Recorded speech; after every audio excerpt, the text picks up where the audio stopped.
অবশেষে 2025 global super লিগে দল পেয়েছেন বাংলাদেশের তারকা allrounder Shakib Al Hasan.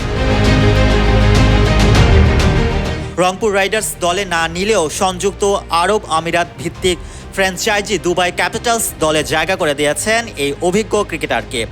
Dubai Capitals তাদের অফিসিয়াল ফেসবুক পেজে সাকিবের একটি ছবি প্রকাশ করে জানায়, কিংবদন্তি অলরাউন্ডার আমাদের সিএসএল দলে যোগ দিয়েছেন। কেশব মহারাজের বদলে তিনি দলে আসছেন। দলে স্বাগতম সাকিব। 38 বছর বয়সে সাকিবের দল দুবাই ক্যাপিটালস লিগের উদ্বোধনী ম্যাচে নিউজিল্যান্ডের দল সেন্ট্রাল স্টার্কস এর বিপক্ষে মাঠে নামবে। লিগ পর্বে তারা আরও খেলবে হবার্ট হারিকেন্স, গায়ানা অ্যামাজন ওয়ারিক্স এবং পুরনো দল রংপুর রাইডার্সের বিপক্ষে।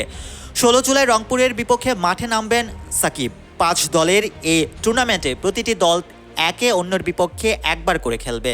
পয়েন্ট টেবিলের শীর্ষ 2 দল 18 জুলাই ফাইনালে মুখোমুখি হবে। Mohammad Rasel, news 21 sports desk.